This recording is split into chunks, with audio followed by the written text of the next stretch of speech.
Bridge করে দেবো বলেছিলেন, ব্রিজ আর ধারে মারার নাই। যখন উনি জিতে গেছেন ওদেরকে সবাই মিলে ভোট দিয়ে জিতেছিল, আর ওদেরকে এক বছর দেখতেও এক বছর কেন, যতদিন হয়েছে একদিন ওর দেখতে পাওয়া যায় না। উপনির্বাচনের আগে বাঁকুড়ার তালডাংরার তৃণমূল বিধায়ক ফাল্গুনী সিংহবাবু প্রতিশ্রুতি দিয়েছিলেন, ভোটে জিতলেই সিমলাপাল ব্লকের দুবরাজপুর পঞ্চায়েতের মাদারিয়া গ্রামের পাশে শিলাবতী নদীর ওপর পাকা সেতু অথবা কজয়ে তৈরি হবে এবং নদী ভাঙন রোধে ব্যবস্থা নেওয়া হবে। কিন্তু অভিযোগ, নির্বাচন মিটে যাওয়ার পর দীর্ঘদিন গ্রামে আসেননি তিনি। মাদারিয়া গ্রাম শিলাবতী নদীর পাড়ে অবস্থিত। নদী ভাঙনে ইতিমধ্যেই বহু কৃষিজমি নষ্ট হয়েছে, এমনকি একটি পাম্প হাউস নদীগর্ভে চলে গিয়েছে। এসবের থেকেও বড় সমস্যা নদী পারাবার। মাদারিয়া, ছমকা, নতুন গ্রাম, রঘুনাথপুর সহ বেশ কয়েকটি গ্রামের মানুষকে নিত্য প্রয়োজনে শিলাবতী নদী পেরিয়ে লক্ষণপুর সহ আশেপাশের গ্রামে যেতে হয়। শুকনো মরশুমে বাসিন্দাদের নিজের উদ্যোগে তৈরি বাঁশের সাঁকো দিয়ে ঝুঁকি নিয়ে যাতায়াত হলেও বর্ষায় সাঁকো ভেসে গেলে গ্রাম কার্যত জলবন্দী হয়ে পড়ে। বন্ধ হয়ে যায় স্কুল, কলেজ, কাজকর্ম, এমনকি অসুস্থদের হাসপাতালে নেওয়ার পথও। এই পরিস্থিতিতে সম্প্রতি তৃণমূলের উন্নয়নের পাঁচালী কর্মসূচিতে মাদারিয়া গ্রামে যান বিধায়ক ফাল্গুনী সিংহবাবু। সেখানেই প্রতিশ্রুতি পূরণ না হওয়ার অভিযোগ তুলে তাকে ঘিরে ধরে ক্ষোভ দেখান গ্রামবাসীরা। সেই ঘটনার ছবি সামাজিক মাধ্যমে ছড়িয়ে পড়ে। গ্রামবাসীদের দাবি, নির্বাচনের আগে দেওয়া আশ্বাস পূরণ না হওয়াতেই এই ক্ষোভ। বিজেপি এটিকে তৃণমূলের বিরুদ্ধে জনরোষ বলে দাবি করেছে। যদিও তৃণমূলের বক্তব্য এটি বিক্ষোভ নয়, বিধায়কের কাছে গ্রামবাসীদের দাবি বা আবদার মাত্র। বিধায়ক নিজেও বলেন তিনি মাত্র 1 বছর বিধায়ক হয়েছেন এবং প্রতিশ্রুতি পূরণের চেষ্টা চালিয়ে যাচ্ছেন। ব্রিজ করে দেবো বলেছিলেন, ব্রিজ আর ধারে মারার নাই। যখন উনি জিতে গেছেন ওদেরকে সবাই মিলে ভোট দিয়ে জিতেছিল, আর ওদেরকে এক বছর দেখতেও এক বছর কেন, যতদিন হয়েছে একদিন ওর দেখতে পাওয়া যায় না। সেদিন এসেছিলেন, সেদিন আরো এসেছিলেন বলতে, দিয়ে বলেছেন যে না, যদি না দাও না দিবে, আমি এই মুহূর্তে তো করতে পারবো নাই, আমি 5 বছরের তো ক্ষমতা পাইনি, এখনো 5 বছর তো থাকবো, সেই ক্ষমতায় করবো বলে দিয়ে গেছেন। জন্য নয়, ভোটটা আমরা দিয়েছিলাম, হ্যাঁ প্রতিশ্রুতিও বটে যে আমাদের একটা রাস্তা হবে, আমাদের ছেলে মেয়েদেরকে পড়াশোনা করাতে পারছি নাই, আমাদের বাইরে যাওয়ার ক্ষমতা নাই, আমাদের এইখানে বসবাস করে আমরা একটি সমুদ্রের দ্বীপে বসে আছি এবং আমাদের কোনো উপায় নেই যে কোনো দিকে ছেলেপিলাদেরকে নিয়ে যাব বা কোথাও ঘর ভাড়া দিয়ে লেখাপড়া শিখাবো, সে উপায় নাই, আমাদের আর্থিক অবস্থা সেরকম নয়। তাহলে আমাদের এই ধারে ভালো স্কুল আছে, আমরা যেতে পারছি না। ওই যে বলেছিলেন যে 5 বছরের মধ্যে করব ব্রিজটা, বলেছিলাম করব, এখন এত টাকা হয়নি, তো এরকম করে বলা হলো। তারপরে যখন আইলেন বললেন, আমরা বললাম যে কেন ব্রিজটা হয় নাই, বলেছিলেন যে করে দিবেন, তখন বললো যে 5 বছরের মধ্যে চেষ্টা করব, যদি হয়তো দিন আগ দেখাই চলে গেল। আর ভোটটা বললে ইচ্ছা পড়ে দিবে, না ইচ্ছা পড়ে না দিবে।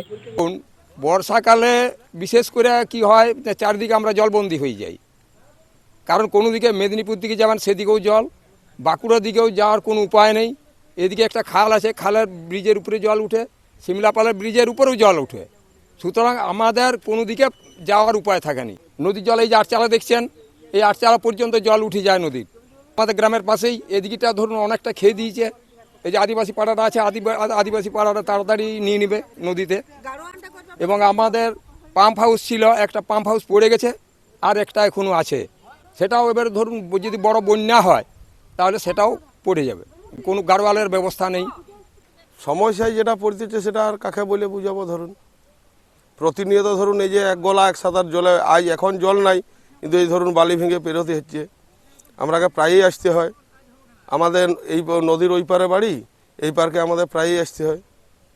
ওই ভোটের আগে বলছে আপনাদের এখানটা আমরা চেষ্টা করছি করে দেবো, এর আগে আরও যে এমএলএ ছিল সেও বলে গেছে, বর্তমান যে এমএলএ আছে তিনিও বলেছেন, কিন্তু আজও তো আমরা একটা খুঁটি বা কোনো ইয়াও দেখতে পাইনি।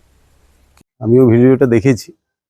দেখুন, আমরা মানুষের কাছে আমাদের 15 বছরের গৌরবোজ্জ্বল উন্নয়নের ইতিহাস নিয়ে মানুষের দরজায় যাচ্ছি। স্বাভাবিকভাবেই মানুষের কাছে গিয়ে আমরা যখন আমাদের উন্নয়নের কথা বলছি, তাদের যে ঘাটতি আছে তারা সেটা জানাবেন। ওখানে একটা দীর্ঘদিনের সমস্যা আছে, যে সমস্যাটা হচ্ছে ওখানকার শিলাবতী নদীর একটা কজয়ের দাবি আছে। এ নিয়ে আমার নির্বাচনের সময় তারা আমাকে বলেছিলেন আমি নির্বাচনে জিতলে এ ব্যাপারে উদ্যোগ নেব, এটাই আমি জানিয়েছিলাম। উদ্যোগ আমি ইতিমধ্যেই নিয়েছি। আমি ইরিগেশন ডিপার্টমেন্ট থেকে অলরেডি সার্ভেও করিয়েছি, ডিপার্টমেন্টাল প্রসেসের মধ্যে আছে ওটা। ইতিমধ্যে গ্রামবাসীর দাবি যে টেম্পোরারি একটা যাতায়াতের যদি ব্যবস্থা করে দেওয়া যায়। সেটারও প্রাথমিক কাজ আমরা অনেকটা এগিয়ে রেখেছি, আমরা পাইপ টাইপ জোগাড় করে রেখেছি। আমার কাছে এই মুহূর্তে ফান্ডের একটা সমস্যা আছে, আশা করছি কিছুদিনের মধ্যে ফান্ড আমার হাতে এলে আমি টেম্পোরারি যে ব্যবস্থাপনা সেটা করতে পারবো। তো আমরা কাজ করি, তাই মানুষ আমাদের কাছে এসে কাজের দাবি করেন। আমরা খুশি যে গ্রামের মানুষ এসে আমাদের কাছেই দাবি করেন। ওই বিজেপি বা সিপিএম বা অন্যান্য যারা আছেন তাদের কাছে তো গ্রামবাসীরা দাবি করছেন না, এবং আমরা আমাদের এলাকার মানুষের উন্নয়ন নিয়ে ব্যস্ত আছি, আমরা করব নিশ্চিত। বিক্ষোভ ক্ষোভ এসবের কিছু নয়, আমরা যাচ্ছি গ্রামে, গ্রামের মানুষ তাদের সমস্যার কথা বলছেন, আমরা আমাদের উন্নয়নের কথা বলছি। খুব সুন্দর সংলাপ পরিচালিত হচ্ছে, মানুষ খুশি হয়ে চা খাওয়াচ্ছেন, কোথাও কোথাও আমরা একটু মুড়ি খাচ্ছি, মানুষের সাথে গল্প করছি, এবং সে অনুযায়ী আমরা উপরে রিপোর্ট পাঠাচ্ছি যে এই জায়গায় এখনো এই বিষয় নিয়ে চাহিদা আছে। সোশ্যাল মিডিয়ার মাধ্যমে আমিও ভিডিওটা দেখলাম, যে ভিডিও দেখে বোঝা যাচ্ছে উনি আমাদের সিমলাপাল ব্লকের দুবরাজপুর অঞ্চলের মাদারিয়া গ্রামে গেছেন। সেখানে যে মানুষ যেভাবে ঘিরে ধরেছে, যেভাবে জনরোষ প্রকাশ্যে আসছে, সেই থেকেই প্রমাণিত যে তালডাংরা বিধানসভায় উন্নয়ন কিচ্ছু হয়নি, শুধুমাত্র ভাঁওতা উন্নয়নের পাঁচালিই বাজানো হয়েছে। ভোটের আগে যেসব জায়গায় উনি উন্নয়নের যে প্রতিশ্রুতি দিয়েছিলেন, মানুষকে কথা দিয়েছিলেন, উনি একটা কথাও রাখতে পারেননি। সেই জন্য বিভিন্ন জায়গায় মানুষ ঘিরে ধরছে। তাছাড়া বিষয় হচ্ছে, আমরা দেখলাম শুধুমাত্র মাদারিয়া গ্রামের ভিডিও, এমনি আপনারা খোঁজ নিয়ে দেখুন, উনি যেখানেই যাচ্ছেন মানুষ ঘিরে ধরছে, এবং যেসব প্রতিশ্রুতি উনি দিয়েছিলেন সেগুলো মনে করাচ্ছে। অনেক সময় উনি মেজাজ হারাচ্ছেন, অনেক সময় উনি বোঝানোর চেষ্টা করছেন, কিন্তু বাংলার মানুষ বুঝে গেছে, তালডাংরা বিধানসভার মানুষ বুঝে গেছে এই ভাওতা তৃণমূলের এই ভাওতাবাজি আর চলবে না। আমার নাম সৌভিক পাত্র, তালডাংরা মণ্ডল 3 সভাপতি, পঞ্চায়েত সমিতির মেম্বার, সিমলাপাল।